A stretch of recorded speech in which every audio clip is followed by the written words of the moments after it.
Boa noite para todos. Terminados aí os jogos aí dessas fases aí semifinais de campeonatos estaduais, tinham dois jogos hoje que eu achei interessantes. Classifiquei como jogos interessantes. O jogo entre São Paulo e Corinthians no Morumbi e o Fluminense e Botafogo no Maracanã. Eu optei por ver o primeiro tempo do Corinthians e São Paulo e o segundo tempo do Fluminense e Botafogo.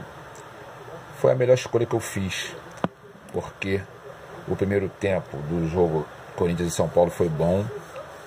Eu não sabia que o Corinthians tinha entrado em campo com 5, 6 desfalques, inclusive desfalques ocorridos minutos antes da bola rolar.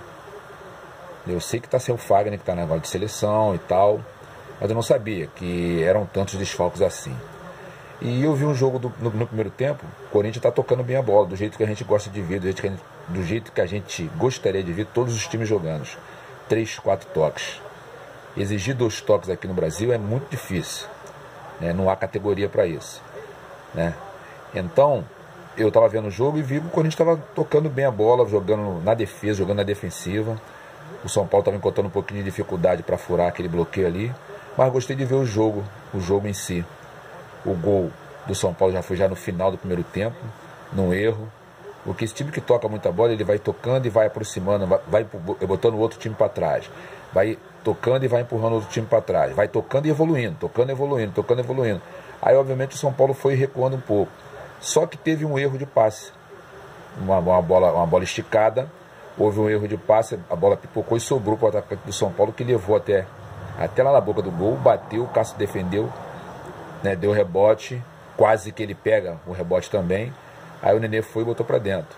Aí houve ali um entreveiro ali do Nenê com o banco do Corinthians, com o treinador. Segundo o treinador, estava vendo na coletiva, o treinador, acho que foi com o Nenê que ele estava falando. Acho que ele foi apertar a mão, o Nenê não quis apertar a mão do treinador e disse para o treinador que não o conhecia. Entendeu? Uma falta de educação, se foi isso mesmo, né? Uma falta de educação, uma falta de respeito. Um jogador que está com mais de 30 anos já, né? Caminhando para o final de carreira, parece que não aprendeu nada.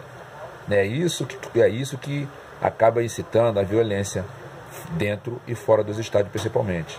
Jogador veterano, com mais de 30 anos, ele tem que colaborar para que o futebol seja melhor. Entendeu? E isso aí, se o Nenê fez isso mesmo, entendeu? Não acrescenta nada de positivo no futebol. Então, São Paulo acabou, eu vi esse primeiro tempo, terminou o primeiro tempo 1-0 e esse foi o resultado do jogo até o final. Agora o São Paulo leva essa vantagem aí, pode empatar, né? Até pode perder por 1-0, vai para os pênaltis. O Corinthians vai levar esse jogo lá para dentro de Itaquera, tendo que fazer 2 gols, né? Diferença para conquistar a vaga. É uma grande vantagem, mas não quer dizer nada, né? Um gol nos 15 minutos do primeiro tempo, né? Passa a pressão para o outro time, né? Então o Corinthians é um dos males o menor, que jogou com 6 desfalques, deve ter até quarta-feira, não sei se ele vai conseguir repor. Certamente não fará a reposição dos 6, mas alguns dos que ficaram de fora, de repente poderão jogar na quarta-feira. Aí no segundo tempo eu optei em ver o jogo do Fluminense com o Botafogo. Pelo jogo que eu vi no segundo tempo, o Botafogo não jogou bem a partida. Porque o segundo tempo que eu vi, não gostei do jeito de jogar do Botafogo. E o Fluminense jogou de forma intensa como vem jogando. O Fluminense subiu de produção e vem jogando intensamente. É aquele time que fica ali, dando aqueles gato morto lá atrás, né, segurando aquela barreira ali na frente do gol. E quando pega no contra-ataque é um problema sério, porque é um time muito veloz. É um time de jovens, então é um time muito veloz. Então, pelo segundo tempo que eu vi do Fluminense, eu acho que o Fluminense também jogou da mesma forma. O Fluminense tem jogado da mesma forma nos 2 tempos.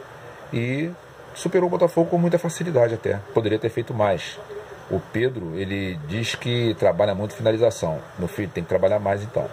Porque perdeu umas 3 chances, pelo menos. Só ele perdeu pelo menos umas 3 chances de botar a bola para dentro, né? Então tem que trabalhar mais. E os caras estão trabalhando com muita vontade. Existe muita união, muita garra ali dentro do Fluminense, que é um time limitado, um elenco pequeno, mas estão engajados, né, de tentar, pelo menos em nível aqui caseiro, um título. já que em nível nacional eu acho que vai ficar um pouco mais complicado para o Fluminense. Se mantiver essa batida que vem, né, e não perder 2, 3 jogadores, porque o período do Fluminense é perder 2, 3 jogadores, aí vai complicar. Então, se mantiver essa batida aí, não vai fazer um mau papel no Campeonato Brasileiro, não, assim como também o Vasco da Gama. O Vasco da Gama precisa melhorar um pouquinho, tem uns jogadores ali que não dá. A zaga com Paulão e Eraso, eu acho meio é difícil de você confiar, né?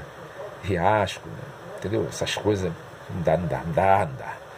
Entendeu? Então, eu achei que o Fluminense jogou melhor e 3-0 diz bem o que foi a partida.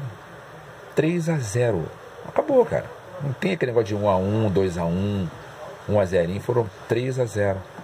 Entendeu? Então, não foi difícil para o Fluminense. E não foi mesmo. Quem viu o jogo sabe que não foi. Agora, na quarta-feira, já que o Fluminense que foi o que conquistou a Taça Rio, na quarta-feira jogarão Flamengo e Botafogo. É preocupante para o Flamengo porque o Botafogo ganhou do Vasco, já tinha perdido uma para o Flamengo, entendeu? Agora ganhou do Vasco, perdeu hoje jogando mal, entendeu? É complicado o time perder 2 chances de progredir no mesmo torneio, no mesmo campeonato. Então o Flamengo vai ter que abrir o olho com isso, porque o Botafogo não vai jogar como jogou mal hoje, pelo menos na minha opinião, né? E eu acho que também o Flamengo não vai jogar tão mal quanto jogou o último jogo também, né? Então na quarta-feira Flamengo e Botafogo e na quinta-feira Fluminense e Vasco, numa regra de campeonato esdrúxula. Essa altura do campeonato nos outros anos seria a decisão final em 2 jogos, Fla-Flu, porque um campeão da Taça Guanabara e o outro campeão da Taça Rio. Mas esse ano resolveram mudar, então está criando uma confusão danada. Eles vão jogar agora quarta e quinta para fazer uma semifinal, para depois em 2 domingos seguidos ser a final do campeonato. Esticando um troço que pelo menos está dando gosto agora no final, né? Tem uns 4 jogando, o problema é que enche o saco, muito jogo, entendeu? Repetindo muitos clássicos. Esse ano vai chegar quase 8 jogos aí entre as 2 equipes, entre os 4. Se contar aí Copa do Brasil, Campeonato Brasileiro, que são 2 jogos. Entendeu? Então, 5, 6 jogos clássicos entre os clubes do Rio. Mas foi a regra que eles escolheram, foi a regra que eles aceitaram, porque tudo lá é votado e os caras aceitam. Aceitou, agora tem que cumprir, agora tem que ir até o final. Vamos ver aí como é que vai ficar, o que Carpegiani vai fazer na quarta-feira. Entendeu? O Botafogo está sentido com a não conquista dessa Taça Rio, né? Vai ter pouco tempo para trabalhar. O Flamengo jogou no meio da semana, quer dizer, está com mais tempo folgado do que o Botafogo, que jogou hoje. Tem segunda e terça só, vai jogar na quarta. Isso pode fazer uma diferença em favor do Flamengo, né? O Botafogo vai ter que dar o gás todo, né? Porque o Flamengo está na vantagem, leva a vantagem do empate. Então, ao Botafogo só interessa a vitória, e ao Flamengo vai caber jogar com inteligência. Não precisa se desgastar tanto, fazer tanto esforço, porque está com o regulamento embaixo do braço. Não precisa nem ganhar. O empate já o classifica para a final. Tá certo? Então, um bom final de domingo para todos aí. Entendeu? Graças a Deus fez um dia lindo ontem, um dia lindo hoje. Vamos esperar que a segunda-feira e toda a semana também seja linda, tanto por uma questão de natureza, né? De sol, de 2 dias lindos, final de semana lindo. E esperamos que a semana também seja linda na sua plenitude. Tá certo? Um bom resto de domingo para todo mundo e uma bela semana para todos.